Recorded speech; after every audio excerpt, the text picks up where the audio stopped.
समाचार अब तक, सत्य का साथ। नागपूर शहरात गटात तटात विभागलेला काँग्रेस आता नितीन गडकरी विरोधात लढ्याला एकत्र झाली आहे। माजी खासदार विलास मुत्तेमवार यांच्या निवासस्थानी माजी मंत्री नितीन राऊत, सतीश चतुर्वेदी, आमदार विकास ठाकरे, अभिजित वंजारी आणि महत्त्वाचे पदाधिकारी एकत्रित आले होते। कमिटीची ऑलरेडी आमची नागपूरमध्ये आणि सर्वच ठिकाणी तयारी आहे। विदर्भामधल्या नागपूरची ही लोकसभेची सीट अत्यंत महत्त्वाची आहे आणि खरं म्हणजे नागपूर लोकसभा ही 12दा काँग्रेसने जिंकलेली आहे आणि त्याच्यामुळे हा आमच्या काँग्रेसचा हक्काचा बालेकिल्ला आहे आणि म्हणून तो बालेकिल्ला परत काँग्रेसला मिळाला पाहिजे अशा पद्धतीचा नितीन गडकरींचा पराभव करणारा उमेदवार आम्ही आज ठरवलेला आहे। ते नाव आम्ही दिल्लीला सगळ्या संमतीने पाठवलेलं आहे। दिल्लीने एकदा घोषणा केली की मग आमची तयारी सुरू। कसं आहे की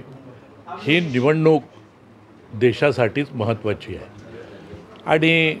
ज्या तऱ्हेने या 10 वर्षामध्ये या मोदींनी आणि त्यांच्या सरकारने देशामध्ये जे अनेक प्रश्न निर्माण केलेले आहेत, देशाची दिशा बदललेली आहे आणि सामान्य माणूस त्रस्त झालेला आहे, युवक त्रस्त झालेला आहे, महिला त्रस्त झालेला, महिलांवर अत्याचार होऊन राहिलेले आहे, बेकारी वाढलेली आहे, महागाई वाढलेली आहे आणि त्या दृष्टीने सदैव हा बालेकिल्ला राहिलेला हा नागपूर मतदारसंघ चुकीच्या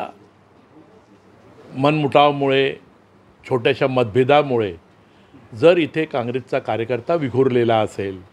आणि त्यामुळे जर पराभव होत असेल तर आता ते टाळून आम्ही सगळे लोक एकत्र आलेलो आहोत आणि हा निर्धार केलेला आहे की कोणत्याही परिस्थितीमध्ये हा नागपूरचा आपला हा जो बालेकिल्ला आहे तो पुन्हा आपल्याला प्रस्थापित करायचा आहे, तो वापस घ्यायचा आहे, इथे आपला उमेदवार विजयी करायचा आहे, जिंकून आणायचा आहे आणि त्या जिद्दीने आम्ही सगळे लोक इथे एकत्र आलेलो आहोत आणि त्यावर चर्चा चाललेली आहे आणि आता 2-3 दिवसापासून आमचा जोरदार प्रचार सुरू होणार आहे। यावेळी एकेकाळी काँग्रेसचा गड राहिलेल्या नागपूर मतदारसंघाला परत मिळविण्यासाठी तटात न पडता एकत्रित येऊन लढा देण्याचा निर्णय नेत्यांनी घेतला।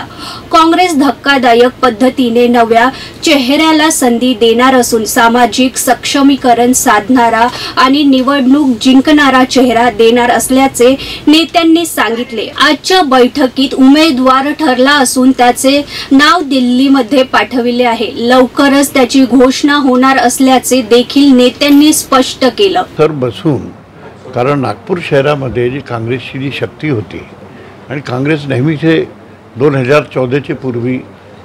एका वेळी सोडला तर काँग्रेसची निवडून घ्यायची अशी परिस्थिती होती। तर आता जे काही 10 वर्षामध्ये जे काही वातावरण थोडा बदलला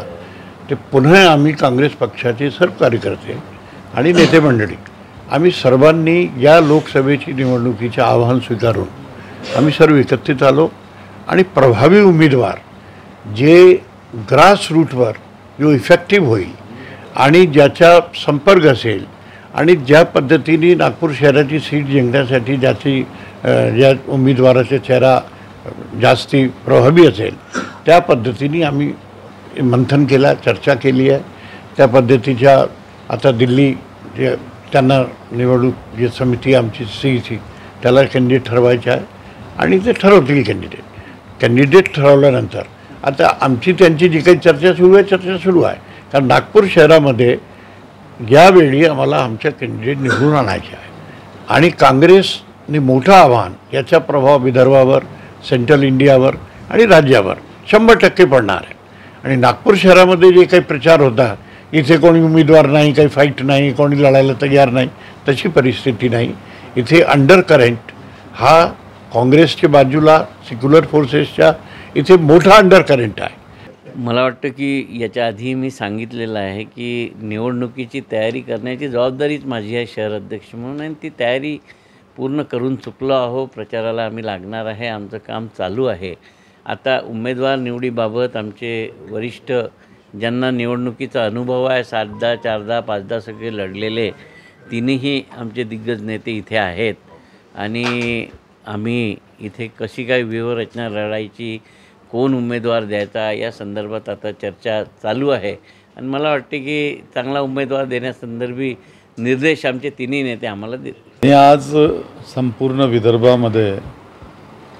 काँग्रेस पक्षाची आणि महाविकास आघाडीची एक लाट निर्माण झाल्यासारखं चित्र आहे आणि त्यामुळं या संपूर्ण लोकसभेच्या निवडणुकीमध्ये उमेदवार देत असताना त्याचे सामाजिक समीकरण हे व्यवस्थित राहिलं पाहिजे आणि नागपूरची जी महत्त्वाची जागा जी देशामध्ये नेहमी चर्चेला जात असते त्या ठिकाणी काँग्रेस पक्षाचा विजय सुनिश्चित कसा होईल यासाठी आज आम्ही या ठिकाणी बसलेलो आहोत आणि मी आपल्याला विश्वास देऊ इच्छितो या ठिकाणी की आम्ही जे सर्व या ठिकाणी बसलोत निश्चितपणे नागपूरच नव्हे